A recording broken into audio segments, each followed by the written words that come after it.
Hi, everyone, and welcome to DappCon 2025. It's an honor to open this year's event.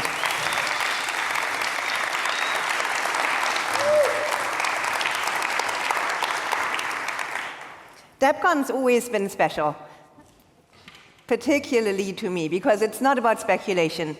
It's about building, right? And there's a room full of people here who believe something quietly radical, that with the right tools, individuals can reclaim control over their money, their identity, their governance, and their data. At Gnosis, this belief has been our North Star from the very beginning.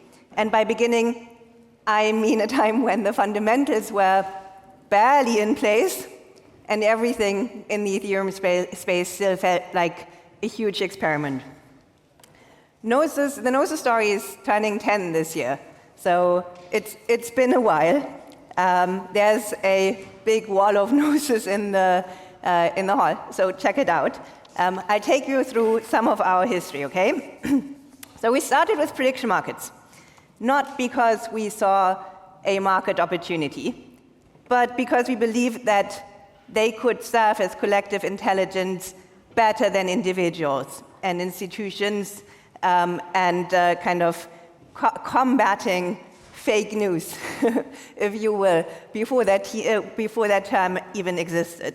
And the conditional token framework that kind of emerged from this is still around, and it still powers most of the prediction markets out there, including Polymarket.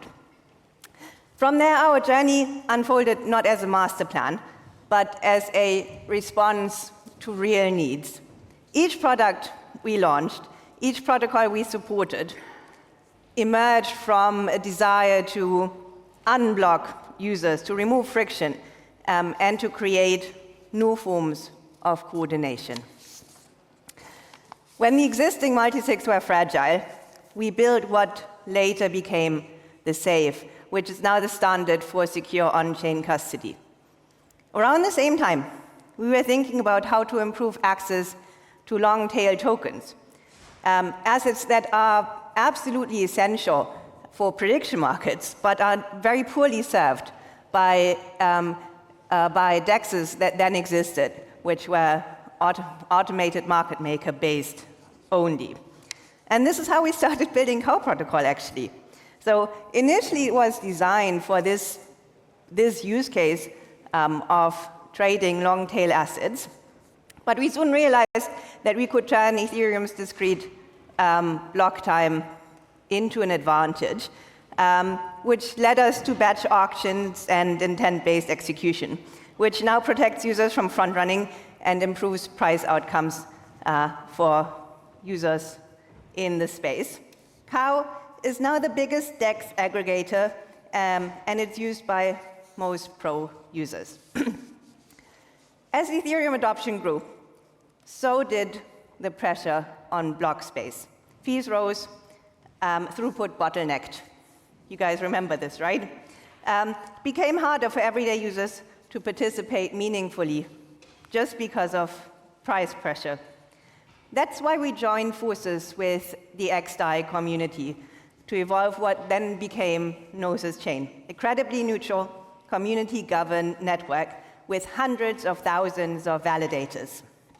Today, it's arguably the most decentralized and secure smart contract network after Ethereum itself. A resilient foundation for applications that prioritize credible neutrality and censorship resistance. This combination, the deep alignment with Ethereum's values and a robust validator set in its own right, makes Gnosis Chain a unique environment for experimentation, accessibility, long-term sustainability, by extending kind of Ethereum's ecosystem horizontally. But on-chain infrastructure only matters if people can actually use it, right? So most people's financial lives still run very firmly off-chain. Salaries, rent, everyday spending. So if we want user agency to extend beyond crypto natives, we have to meet people where they're at and give them a bridge into something that is genuinely better. That's the idea behind Gnosis Pay, and the reason we built Metri, which is an intuitive self-custodial wallet for everyday use. Earlier this year, we also brought Gnosis HQ into the ecosystem.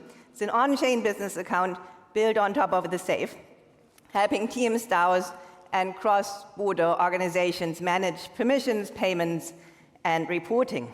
Together, this stack makes it possible not just to hold tokens on-chain, but to actually operate on-chain as an individual, a team, or an organization. And this isn't just about catching up to legacy finance, right? In many ways, we're already ahead. So if you think about borderless payments, real-time settlement, permissionless yield, access to US dollars in unstable jurisdictions, fully collateralized lending with competitive rates, they're already way ahead of what's out there in legacy finance. And we'll keep doubling down on this, unlocking smarter infrastructure, peer-to-peer payments, and financial systems that users truly own. While much of what we've built improves on money moves, improves on how money moves, Circles asks a much deeper question. What if money itself actually worked differently? Instead of being issued top-down, Circles is a bottom-up currency system where value emerges from people themselves and the trust connections of their social network, kind of taking the social fabric that kind of underpins our everyday lives and using it for creating money on-chain. So everyone issues their own currency, and liquidity grows through this mutual recognition. But this kind of fundamental rethink depends on foundational tools, right? So you need secure self-custody. So the safe, you need to trade long-tail assets. Everyone has their own currency, and even group currencies, they are probably, in the most cases, long-tail. Cow protocol. You need cheap, credibly neutral block space, because this is kind of where the social network lives. It shouldn't be owned by anyone in particular, right? So you need Gnosis chain. So Circles builds on all of this, and that makes it kind of a long-term experiment in economic coordination from the bottom up. If we want to build systems that promote agency, we can't just replicate old logic on new rails. We have to rethink the societal protocol that is money itself, because this is a fundamental insight in Circles. Money itself is a technology, and we get to choose how it works. We can change how it works. We can be the architects of the next evolutionary stage of money. And of course, agency also depends on access. So if you can't reach the network, you can't participate. That's why we recently launched Gnosis VPN, a project that started with a proposal from the Hopper Association to the Gnosis DAO. The goal? Build a decentralized VPN that protects privacy, resists censorship, and ensures connectivity, even in hostile environments. Just as Safe protects your assets and Cow protects your trades, Gnosis VPN protects your ability to connect. Whether you're in Berlin, Buenos Aires, or Bangalore, you should be able to reach the open internet and coordinate freely. All of these tools, Safe, Cow, Gnosis Chain, Pay, Metri, HQ, Circles, VPN, are part of a larger vision. A vision that started with a handful of builders and has grown into an ecosystem where real people can live and work on-chain. The through line of everything that we've built is quite simple. It's agency, right? Kind of enabling people to do things that previously they couldn't. And in the early days, I have to admit, this was mostly aspirational, right? But now it's becoming operational. So we finally reached a point where we can offer not just ideals, but we can offer usable tools. And not just for early adopters such as yourself, but to everyone. I'm not going to say your grandparents, but basically your non-crypto friends. They should be able to kind of use the things that we're building, and that's 100% kind of the user experience goal, and I think we kind of have the tooling to actually make this happen. There's still a long road ahead. I'm an eternal optimist. I always think kind of things happen faster than they do, and then kind of building them actually takes time. But that's why DappCon matters, right? So this room is full of people who are building for the long term.